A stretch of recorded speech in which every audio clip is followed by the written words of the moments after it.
Ada hal yang menjadi kebiasaan kaum analis shadow kalau melihat sebuah fenomena itu langsung mengurut ke depan dan ke belakang. Misalnya, pengukuhan Ibu Megawati sebagai profesor kehormatan, guru besar tidak tetap dari Unhan, Universitas Pertahanan, yang disertasinya adalah perjalanan dirinya mengelola negara sebagai Presiden Indonesia yang kelima. Ternyata Pak Jokowi ke Jawa Tengah, ke Semarang. Apa memang tidak diundang atau memang sudah ada jadwal yang padat? Namun, kalau Bosman nih misalnya salah satu pejuangnya yang menjadikan dirinya Presiden Republik Sontoloyo misalnya adalah Deddy Corbuzier, di mana misalnya Deddy akan mendapatkan gelar profesor untuk 1000 podcast YouTube-nya yang selalu di atas 2 juta viewer per video YouTube tersebut dari Universitas Harvard. Saya pasti datanglah pada wisudanya. Apalagi dia Menteri Pemuda dan Olahraga Kabinet Sontoloyo. Juga Cak Lontong, Menteri Urusan Kebahagiaan. Kalau dapat gelar profesor ketawa mikir dari Universitas Indonesia misalnya, saya pasti hadir karena Cak Lontong misalnya sering ngeledekin Sontoloyo yang membuat rating Sontoloyo naik. Yang pasti masyarakat bahagia jadinya. Ya pasti akan hadir lah si Bosman ini. Rocky Gerung misalnya dapat gelar Profesor Akal Sehat, juga Menteri Pendidikan dan Budaya Akal Sehat, pasti Bosman hadir. Namun di acara Ibu Megawati dikukuhkan sebagai profesor, mudah-mudahan memang Pak Jokowi tidak diundang seperti Pak Ganjar nggak diundang di acara PDIP Semarang gitu ya. Tapi sekali lagi, kok Pak Jokowi ke Semarang ya, ke Ganjar ya? Kenapa ya? Nggak ke Saudi sekalian urusin supaya Indonesia bisa berhaji misalnya.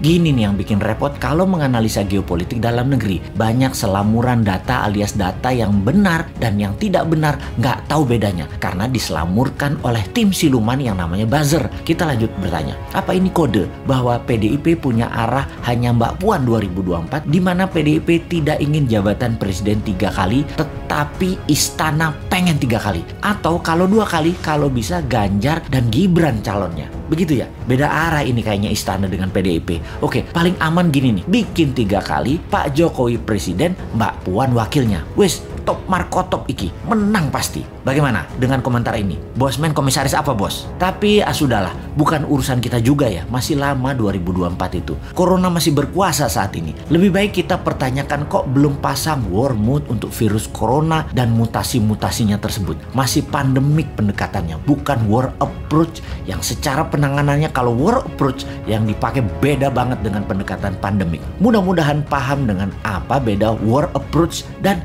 pandemic approach. Jangan sampai nggak paham pejabatnya. Karena memang bahaya mengangkat pejabat yang nggak ngerti bernegara. Ngertinya ngumpulin massa untuk mempopulerkan seorang tokoh, lalu dapat gaji bulanan sebagai pejabat publik. Kaum New Mind banyak mengingatkan bahwa coronavirus bukan nature-made disaster atau bencana alam, tetapi man-made disaster. Sebuah petaka ciptaan manusia. Berapa kali kita jelaskan bahwa virus ini diperkaya di laboratorium biologi. Berapa kali kita informasikan bahwa di tahun 2017, 2018 tes tool COVID-19 sudah terjual habis bahkan sebelum virus disebarkan. Sudah lebih dari 6 kali video dan tulisan Bosman di berbagai sosial media di take down begitu menggunakan istilah nama strategi untuk menyelesaikan COVID. Mungkin video ini pun akan terkenal lagi di take down karena akan membuka rahasia dengan code name White Dragon dan Black Dragon. Begini sahabat, apa itu White Dragon dan Black Dragon? Sebentar, gue celingukan lihat kiri kanan ngecek ada shadownya Globalis sama shadownya Black Dragon nggak nih